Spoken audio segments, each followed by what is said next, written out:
Earthquake panic shuts multiple educational institutions, postpones classes. Authorities of several public and private universities, medical colleges and other educational institutions in the capital Dhaka have postponed classes and examinations for several days after a number of students were injured, and widespread panic among students and teachers was reported due to the earthquakes between Friday and Saturday. 3 artistes injured in attack on Prague protesting Baul Abul Sarkar's arrest.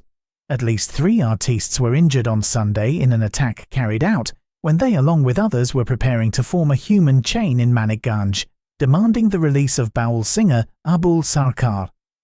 Abul Sarkar, popularly known as Chota Abul, was detained by detective branch members from a music show in Madaripur in early hours of November 20th, and was later sent to jail on the same day in a case filed in Manikganj over allegations of hurting religious sentiments. Bangladesh writes to India for extradition of Hasina, Asaduzzaman. The Bangladesh government has sent a letter to the Indian government to extradite deposed Prime Minister Sheikh Hasina and former Home Minister Asaduzzaman Khan, mentioning the recent International Crimes Tribunal verdict sentencing both of them to death for committing crimes against humanity. Plot scam. Verdict on Hasina, Sajib, Saima. November 27th.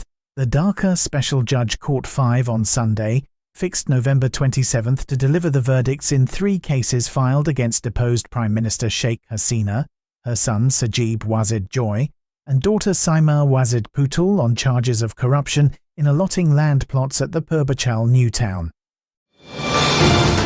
November dengue deaths hit year's highest. Dengue fatalities in Bangladesh have surged to their highest monthly level this year, with 86 deaths recorded in the first 23 days of November, surpassing all previous monthly totals of 2024, with a week still remaining. The Directorate General of Health Services, in its daily update on Sunday, reported 8 new deaths and 778 fresh admissions in the 24 hours until 8 a.m. Banks sit on 3.06 lakh crore excess liquidity. Excess liquidity in the banking sector jumped to 3.06 lakh crore in August 2025, a 75% rise from a year earlier, reflecting how banks have pulled back from lending amid rising defaults, weak investment demand, and deep economic uncertainty. Bangladesh Bank data shows surplus liquidity climbed to 3,06,111 crore taka in August, up from 1,75,337 crore taka in the same month of 2024. NBR extends income tax return deadline for fiscal year 2025 to 2026. The National Board of Revenue has extended the deadline for filing income tax returns for individual taxpayers for the 2025 to 2026 tax year by 1 month, setting 31st December 2025 as the new date. The decision was announced through a special order issued on November 19th. Investment in government securities jumps 42%.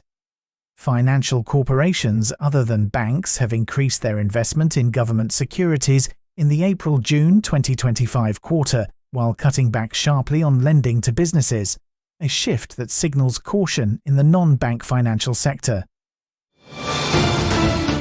135 companies from 25 countries to attend Ceramic Expo Bangladesh.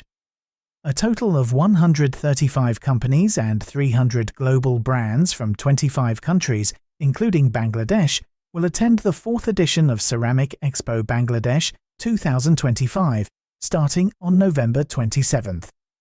The 3-day expo would continue till November 29th at the capital's International Convention City, Bashundhara, with more than 500 international delegates and buyers in attendance.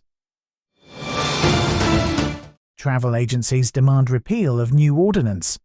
Entrepreneurs of Bangladesh's travel industry on Sunday demanded the immediate withdrawal of the proposed Travel Agency Registration and Control Ordinance 2025, labelling the draft unrealistic, economically destructive, and potentially catastrophic. the members of the Association of Tourist Agents of Bangladesh also warned that it would lead to the imminent collapse of the industry. Plastic Waste Cleanup campaign held at DUBUET-DMC.